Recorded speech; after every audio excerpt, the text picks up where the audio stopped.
Hi friends, എല്ലാവർക്കും നമസ്കാരം. ലഞ്ചിനും ബ്രേക്ക്ഫാസ്റ്റിനും ഡിന്നറിനും എളുപ്പത്തിൽ ഉണ്ടാക്കാൻ പറ്റുന്ന ഒരു തക്കാളി കറിയുമായിട്ടാണ് ഞാനിന്ന് വന്നിട്ടുള്ളത്. അതിനുവേണ്ടി നല്ല പഴുത്ത 4 തക്കാളി എടുത്തിട്ടുണ്ട്. അത് കട്ട് ചെയ്ത് കൊണ്ടുവന്നിട്ടുണ്ട്. അത് നമുക്ക് മാറ്റി വെക്കാം. ശേഷം സ്റ്റൗ മീത ഒരു പാത്രം വെച്ചിട്ടുണ്ട്. അതിലേക്ക് ഒരു 2 ടേബിൾ സ്പൂൺ വെളിച്ചെണ്ണ ഒഴിച്ച് കൊടുക്കാം.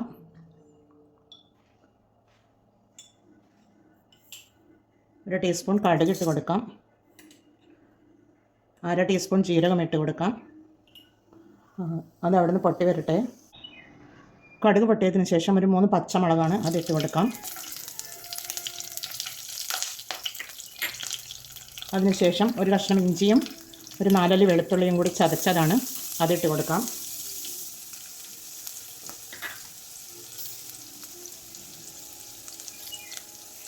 പിന്നീട് ഒരു 2 കറിവേപ്പില അതുകൂടി ഇട്ട് കൊടുത്തൊന്ന് വഴറ്റി കൊടുക്കാം.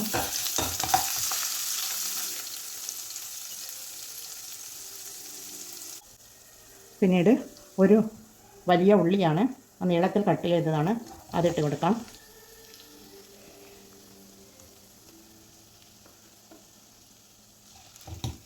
ഇട്ട് കൊടുത്തൊന്ന് വഴറ്റി കൊടുക്കാം.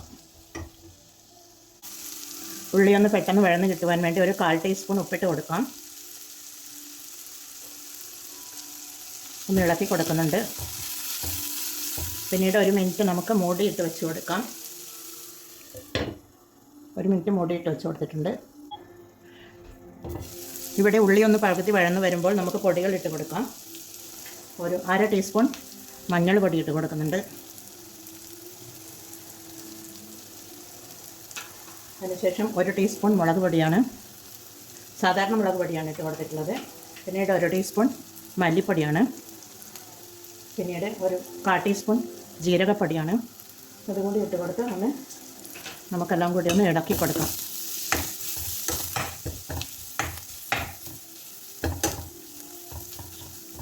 പൊടികളുടെ പച്ചമണം ഒന്ന് മാറി വരട്ടെ. പിന്നീട് നീളത്തിൽ അരിഞ്ഞു വെച്ച 4 തക്കാളിയാണ്, അതുകൂടി ഇട്ട് കൊടുക്കാം. ഇട്ട് കൊടുത്ത് നല്ലതുപോലെ ഒന്ന് ഇളക്കി യോജിപ്പിക്കുക.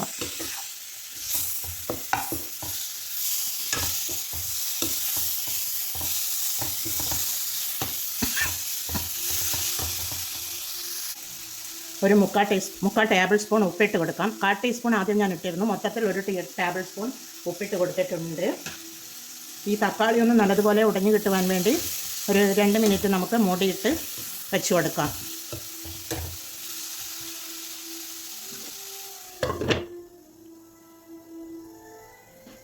അടച്ച് വെച്ച് വേവിച്ചത് കൊണ്ട് തന്നെ തക്കാളി ഇവിടെ നല്ലതുപോലെ ഉടഞ്ഞു വന്നിട്ടുണ്ട്. അതിലേക്ക് 1 മുറി തേങ്ങയുടെ 2ാം പാലാണ്, അത് ഒഴിച്ച് കൊടുത്ത് നമുക്ക് തിളപ്പിച്ചെടുക്കാം.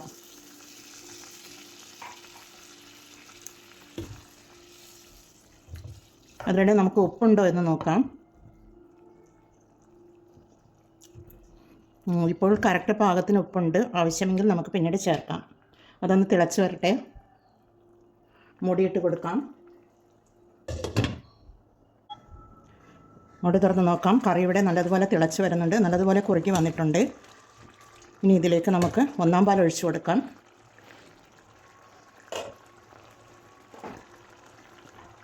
ഒന്നാം പാൽ ഒഴിച്ച് കൊടുക്കുന്ന സമയത്ത് ഫ്ലെയിം കുറച്ച് വെക്കണം. 1ാം പാൽ ഒഴിച്ച് കൊടുത്തിട്ടുണ്ട്. അതിനുശേഷം ഒന്ന് ഇളക്കി കൊടുക്കാം.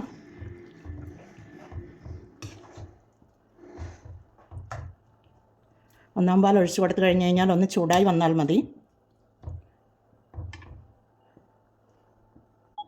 പിന്നീട് ഇതിലേക്ക് നമുക്ക് ടേസ്റ്റ് കൂട്ടാനുള്ള, തക്കാളിക്കറിക്ക് ടേസ്റ്റ് കൂട്ടാനുള്ള ഒരു മെയിൻ ഇൻഗ്രീഡിയൻ്റാണ് കസൂരി മേത്തി. ഇതാണ്, അത് നമുക്കിട്ട് കൊടുക്കാം.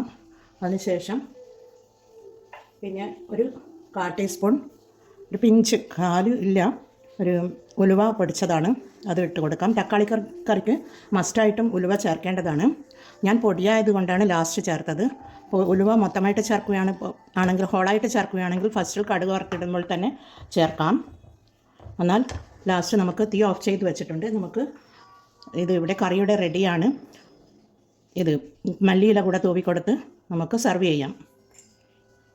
ഉപ്പും പുളിയും എല്ലാം കറക്റ്റ് പാകത്തിന് കിട്ടിയിട്ടുണ്ട്. കസൂരി മെത്തിയും ഈ ഉലുവയും ചേർക്കുന്നത് നല്ലൊരു ടേസ്റ്റും ഫ്ലേവറും കിട്ടുവാൻ വേണ്ടിയാണ്. ഞാൻ തേങ്ങാപ്പാലിൽ ഉണ്ടാക്കിയത് കൊണ്ട് തന്നെ നല്ല അടിപൊളി ടേസ്റ്റാണ്. 1 കപ്പ് ഒന്നാം പാലാണ് ഞാൻ ഇതിലേക്ക് ലാസ്റ്റ് ഞാൻ ഒഴിച്ച് കൊടുത്തിട്ടുള്ളത്. നല്ല അടിപൊളി ടേസ്റ്റാണ്. ചപ്പാത്തിക്കും ഊണിനും ഡിന്നറിനുമൊക്കെ നല്ലൊരു ബ്രേക്ക്ഫാസ്റ്റിനും നല്ലൊരു കറിയാണിത്. എളുപ്പത്തിൽ ഉണ്ടാക്കിയെടുക്കാൻ പറ്റുന്ന ഒരു കറിയാണ്. എല്ലാവരും ഇത് ട്രൈ ചെയ്ത് നോക്കി ഫീഡ്ബാക്ക് അറിയിക്കണേ. അടുത്തൊരു വീഡിയോയുമായി വരുന്നത് വരെ എല്ലാവർക്കും താങ്ക് യു ഫോർ വാച്ചിങ്.